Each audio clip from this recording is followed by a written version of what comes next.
Ça ressemble un peu à une balayeuse de rue. C'est en fait une machine à récolter les noisettes une fois mûres et tombées au sol.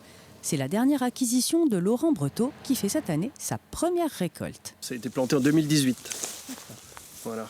Donc là, on commence à rentrer un peu en production. Là, j'en ai ramassé 200 kilos sur cette parcelle.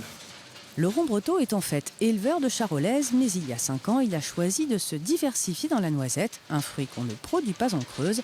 Il a donc planté 50 hectares de noisetiers, 35 hectares sont désormais en production. Donc là, c'est ma casseuse. Donc ça me permet de trier ma coque de mon amandon. Cette année, j'ai récolté 60 tonnes de noisettes. Voilà. Donc c'est une bonne année. Après, il y a beaucoup d'humidité, donc on n'a pas fini de récolter. Fruit à haute valeur ajoutée, la noisette est une diversification qui intéresse le monde agricole creusois. Laurent Breteau sait qu'il n'aura aucun mal à écouler sa production, car il y a un marché à prendre, et notamment en circuit court. Alors on la destine à l'industrie, notamment avec l'entreprise Jean Hervé, et puis également l'association des pâtissiers Le Creusois. Donc d'ici quelques temps, Le Creusois sera fait avec des noisettes locales. L'objectif idéal, ce serait 250 tonnes d'amandon.